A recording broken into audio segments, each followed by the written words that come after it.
ನಮಸ್ತೆ ಮಿತ್ರರೇ.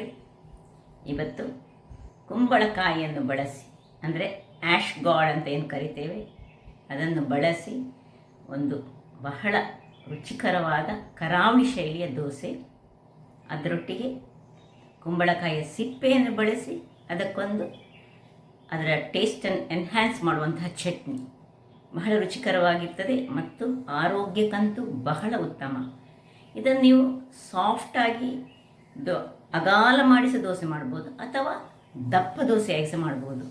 ನನ್ನ ಪ್ರಕಾರ ಸ್ವಲ್ಪ ದಪ್ಪ ದೋಸೆ ಮಾಡಿದರೆ ಬಹಳ ಚೆನ್ನಾಗಿ ಬರ್ತದೆ.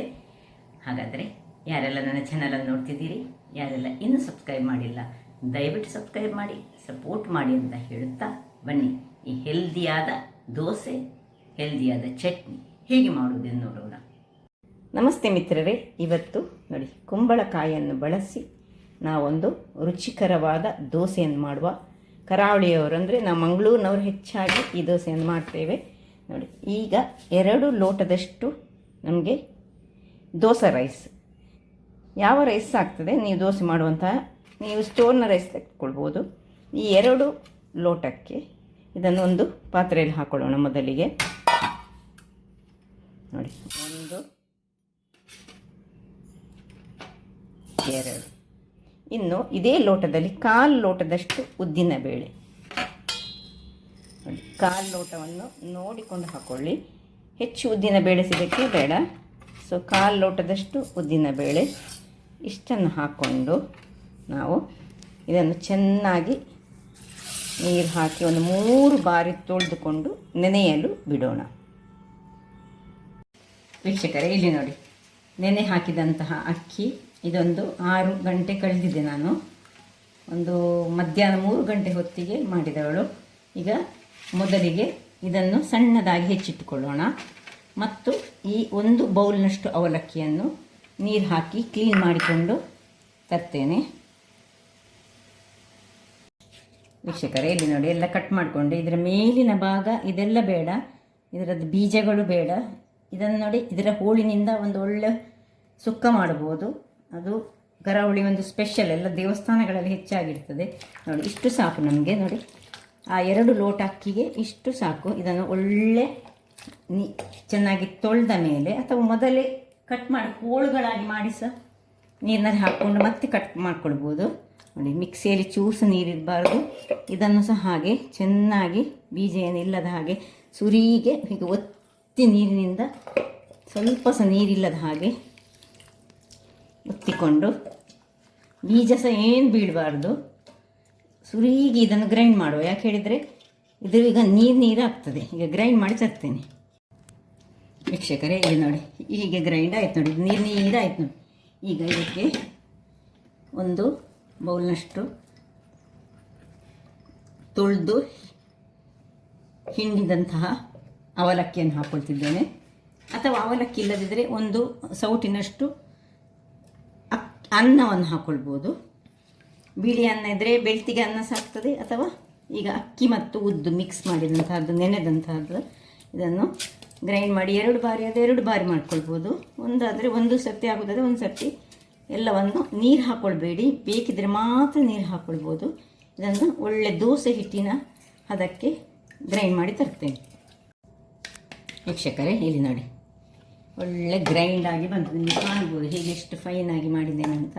ಈ ದೋಸೆ ಮಾಡೋದ್ರಿಂದಾಗಿ ಒಳ್ಳೆ ಫೈನ್ ಮಾಡ್ಕೊಳ್ಬೇಕು. ಒಂದು ವೇಳೆ ನಾವು ಇದರಲ್ಲಿ ಇಡ್ಲಿ ಮಾಡೋದಾದರೆ ಸ್ವಲ್ಪ ದರ್ದರಿಯಾಗಿದ್ದರೆ ಒಳ್ಳೆಯದಾಗ್ತದೆ.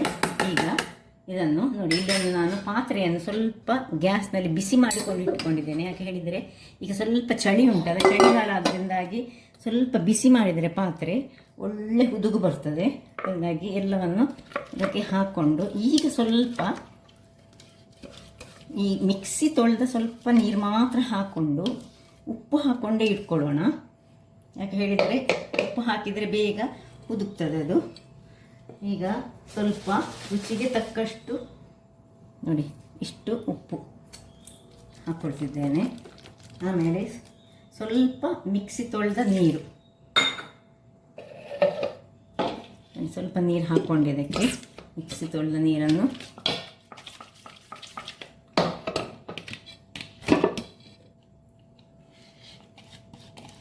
ತುಂಬ ನೀರು ಹಾಕೊಳ್ಳಿಕ್ಕೆ ಹೋಗಬೇಡಿ, ಅದು ತುಂಬ ನೀರಾಗಬಾರ್ದು. ಮತ್ತು ಇದು ಅದರಲ್ಲಿ ಈ ಕುಂಬಳಕಾಯಿ ಇರೋದ್ರಿಂದಾಗಿ ಅದು ಇನ್ನೂ ಸ್ವಲ್ಪ ನೀರು ಬಿಡ್ತದೆ. ಸ್ವಲ್ಪ ಹುರಿಯುವಾಗ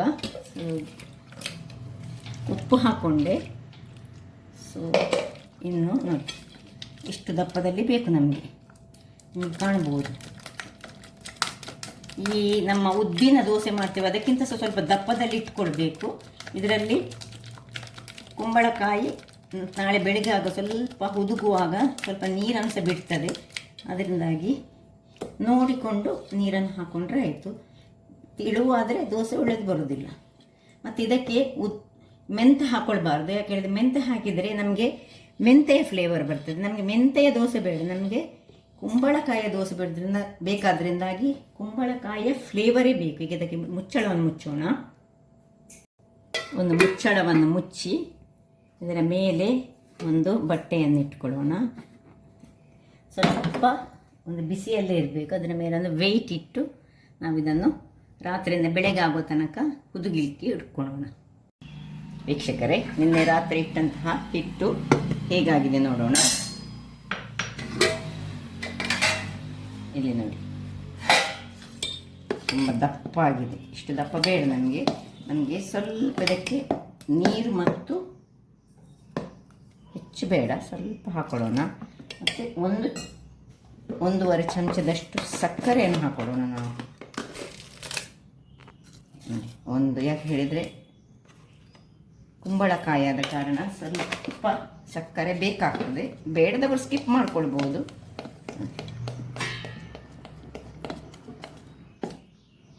ಈ ಹದದಲ್ಲಿ ನಮ್ಮ ಈ ಉದ್ದಿನ ದೋಸೆ ಮಾಡುವ ಹಿಟ್ಟಿನ ಹದಕ್ಕೆ ಇದನ್ನು ತಂದುಕೊಳ್ಳೋಣ. ಇದನ್ನೀಗ ಪಕ್ಕದಲ್ಲಿಟ್ಟುಕೊಂಡು ನಾವು ಈ ಕುಂಬಳಕಾಯಿಯ ಸಿಪ್ಪೆ, ಇಲ್ಲಿ ನೋಡಿ ಸಿಪ್ಪೆ ಉಂಟಲ್ಲ, ಸಿಪ್ಪೆಯನ್ನು ನಾನು ಸಣ್ಣದಾಗಿ ಹೆಚ್ಚಿಟ್ಟುಕೊಂಡಿದ್ದೇನೆ. ಎಷ್ಟು ಬೇಕು ನಿಮಗೆ, ಎಷ್ಟು ಮಂದಿಗೆ ಚಟ್ನಿ ಬೇಕು ಅಷ್ಟು ಮಂದಿ ಎಷ್ಟು ಚಟ್ನಿ ನೋಡಿ ಸಣ್ಣದಾಗಿ ಹೆಚ್ಚಿಟ್ಕೊಂಡಿದ್ದೇನೆ.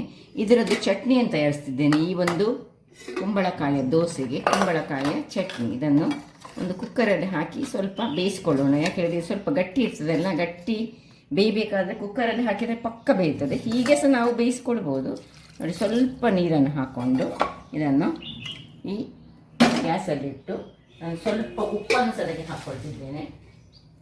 ಒಂದು ಸ್ವಲ್ಪ ಉಪ್ಪು ಹಾಕಿ ಮುಚ್ಚಳವನ್ನು ಮುಚ್ಚಿ 2 ವಿಸಿಲ್ ಕೂಗಿಸ್ಕೊಳ್ಳೋಣ. ವೀಕ್ಷಕರೇ, ಇಲ್ಲಿ ನೋಡಿ ತಣ್ಣಗಾಗಿದೆ. ಇದೀಗ 2-3 ವಿಸಿಲ್ ತೆಗೆದಿದ್ದೀನಿ ನಾನು. ಒಳ್ಳೆ ಬೆಂದಿದೆ ಇದು, ಸಾಕು ನಮಗೆ. ನೋಡಿ ಸ್ವಲ್ಪ ಬಿಸಿ ಉಂಟು, ಬಟ್ ಓಕೆ. ನಾನೀಗ ಪಕ್ಕಕ್ಕೆ ಇಟ್ಕೊಳ್ಳೋಣ. ಇಲ್ಲಿ ಒಂದು ಬಾಣಲೆಯನ್ನು ಇಟ್ಕೊಂಡಿದ್ದೇನೆ. ಬಾಣಲೆಯನ್ನು ಇಟ್ಕೊಂಡು ಅದಕ್ಕೆ ಒಂದೇ ಒಂದು ಚಮಚದಷ್ಟು ಈ ತೆಂಗಿನ ಎಣ್ಣೆ ಹಾಕ್ಕೊಳ್ತಿದ್ದೇನೆ. ಬಿಸಿ ಆಗುವಾಗ 1 ಚಮಚ ಕಡಲೆಬೇಳೆ,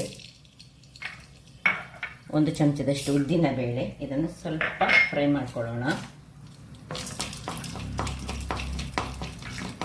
ಸಣ್ಣ ಉರಿ ಇರಲಿ. ಅದಕ್ಕೆ ಸ್ವಲ್ಪ ಕರಿಬೇವಿನ ಸೊಪ್ಪು,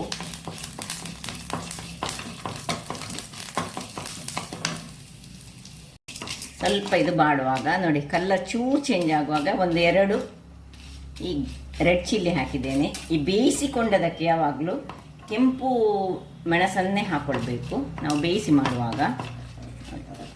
ಇನ್ನು 2 ಬೆಳ್ಳುಳ್ಳಿ ಹಾಕ್ಕೊಳ್ತಿದ್ದೇನೆ, ಸಾಕು. ಇಷ್ಟು ಮೆಣಸು ಒಂದು ಚೂರು ಉಬ್ಬುವಾಗ ಮೆಣಸನ್ನು ಕೊನೆಯಲ್ಲಿ ಹಾಕ್ಕೊಳ್ಬೇಕು. ನೋಡಿ ಕರಟಬಾರ್ದು, ಇಷ್ಟ ಒಂದು ಚೂರು ತಣ್ಣಗಾಗಲಿ. ಇದೀಗ ವೀಕ್ಷಕರೇ, ಇದೀಗ ತಣ್ಣಗಾಯಿತು. ಇಲ್ಲಿ ಇದು ಸಹ ತಣ್ಣಗಾಗಿದೆ. ಇನ್ನು ನಾನೊಂದು ಮಿಕ್ಸಿ ಜಾರನ್ನು ತೆಗೆದುಕೊಳ್ತಿದ್ದೇನೆ. ಇದರಲ್ಲಿ ಇದನ್ನು ಶಿಫ್ಟ್ ಮಾಡೋಣ.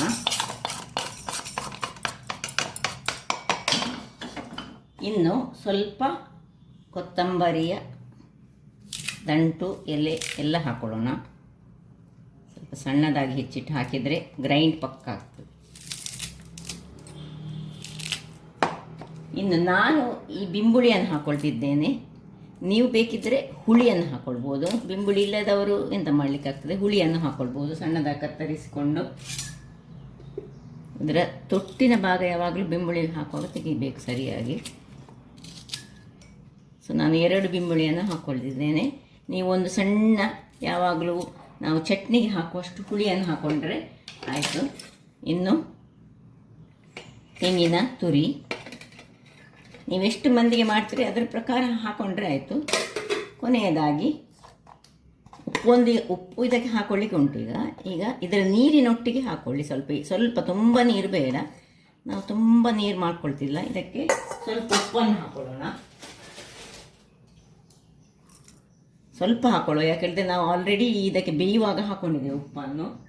ಸೊ ಇದನ್ನೊಂದು ಗ್ರೈಂಡ್ ಮಾಡಿ ತರ್ತೇನೆ. ಚಟ್ನಿ ರೆಡಿ ಆಯಿತು ನೋಡಿ, ಹೀಗೆ ಚೆನ್ನಾಗಿ ಬಂದಿದೆ. ಬಹಳ ಚೆನ್ನಾಗಿ ಆಗ್ತದೆ ಇದು ನೋಡಿ. ನಾವು ಈ ಒಂದು ಕುಂಬಳಕಾಯಿಯ ಸಿಪ್ಪೆಯಿಂದ ಥರದ ಖಾದ್ಯಗಳನ್ನು ತಯಾರಿಸ್ತೇವೆ. ಸೊ ಹೆಚ್ಚಾಗಿ ಇವುಗಳನ್ನು ದೇವಸ್ಥಾನಗಳಲ್ಲಿ ತುಂಬ ಮಾಡ್ತಾರೆ ನೋಡಿ. ಚಟ್ನಿ ರೆಡಿ ಆಯಿತು. ಈಗ ಇದಕ್ಕೊಂದು ಅಲ್ಲಿಗೆ ಒಂದು ಸಣ್ಣ ಒಗ್ಗರಣೆ ಕೊಡೋಣ. ಏನಿಲ್ಲ, ಸಿಂಪಲ್ ಒಂದು ಒಗ್ಗರಣೆ. 1-2 ಚಮಚವ ಎಷ್ಟು ಬೇಕಷ್ಟು ಎಣ್ಣೆ ಹಾಕ್ಕೊಳ್ಳಿ. ಸಾಸಿವೆ ಸಿಡಿಯುವಾಗ ಒಗ್ಗರಣೆ ಸೊಪ್ಪು. ಒಗ್ಗರಣೆ ಆದಮೇಲೆ ಇದನ್ನು ಆಫ್ ಮಾಡಿಕೊಂಡು ನಾವು ಈ ಸ್ವಲ್ಪ ಹಿಂಗು ಹಾಕ್ಕೊಳ್ತಿದ್ದೇನೆ, ಸಾಕು. ಇದನ್ನೀಗ ಇದಕ್ಕೆ ಶಿಫ್ಟ್ ಮಾಡಿಕೊಳ್ಳೋದು.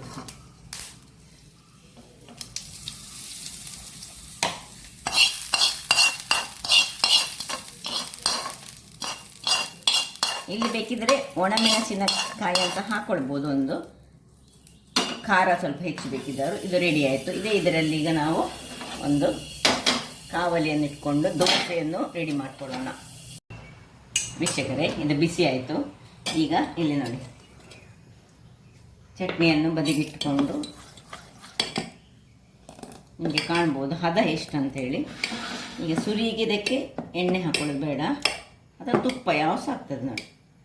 ಒಂದು ದೊಡ್ಡ ಸೌಟಲ್ಲಿ ತೆಗೆದುಕೊಂಡು, ತುಂಬ ತೆಳುಸ ಮಾಡ್ಕೊಳ್ಬಾರ್ದು, ಅದಾದಲ್ಲಿ ಮಾಡ್ಕೊಳ್ಳೋಣ. ದಪ್ಪದಲ್ಲಿ ಇಟ್ಕೊಳ್ಬೋದು, ತೆಳುವಲ್ಲಿ ಸಹ ಮಾಡ್ಕೊಳ್ಬೋದು, ಹೇಗೆ ಸಾಕ್ತದೆ. ಇದಕ್ಕೆ ಮೇಲಿನಿಂದ ಸ್ವಲ್ಪ ತುಪ್ಪ ಹಾಕ್ಕೊಂಡು ನೋಡಿ, ಕಣ್ಣುಗಳು ನೋಡಿ ಟೇಸ್ಟ್ ಚೆನ್ನಾಗಿ ಬರ್ತದೆ, ಬಹಳ ಚೆನ್ನಾಗಿ ಬರ್ತದೆ. ಇದಕ್ಕೆ ಮೆಂತೆ ಹಾಕಿದರೆ ಮೆಂತೆ ಫ್ಲೇವರ್ ಬರ್ತದೆ. ನಿಮಗೆ ಈ ಕುಂಬಳಕಾಯಿಯ ಫ್ಲೇವರಲ್ಲೇ ತಿನ್ನಬೇಕಂತಿದ್ದರೆ, ಆರೋಗ್ಯಕ್ಕೆ ಸಹ ಒಳ್ಳೆಯದು ಕುಂಬಳಕಾಯಿ. ಹೀಗೆ ಮಾಡ್ಕೊಳ್ಬೇಕು. ಈಗ ಮುಚ್ಚಿಕೊಂಡು ಬೇಯಿಸ್ಕೊಳ್ಳೋಣ. ಮಿತ್ರರೇ, ಇಲ್ಲಿ ನೋಡಿ ಚೆನ್ನಾಗಿ ಆಯಿತು. ಈಗ ಇದನ್ನು ಸ್ವಲ್ಪ ಅಡಿಮೇಲೆ ಮಾಡ್ಕೊಳ್ಳೋಣ.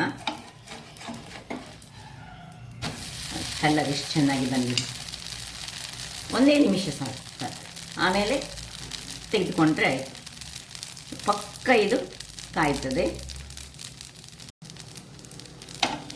1 ನಿಮಿಷದ ಬಳಿಕ ತೆಗೆದುಕೊಂಡು ಹೇಗೆ ಬಂತು ನೋಡಿ, ಏನು ಸುಂದರವಾಗಿ. ಈಗ ಸ್ವಲ್ಪ ಇನ್ನು ದಪ್ಪದಲ್ಲಿ ಬೇಕಿದ್ದವರು ಇದನ್ನು ದಪ್ಪದಲ್ಲಿ ಸಹ ಮಾಡ್ಕೊಳ್ಬೋದು ನೋಡಿ. ಏನು ಅಲ್ಲಾಡಿಸದೆ ಹೀಗೆ ಇನ್ನೊಂದು ಹಾಕ್ಕೊಂಡು ದಪ್ಪ ದೋಸೆ ಸಹ ಮಾಡಿಕೊಂಡ್ರೆ ಸಹ ಆಗ್ತದೆ. ಸ್ವಲ್ಪ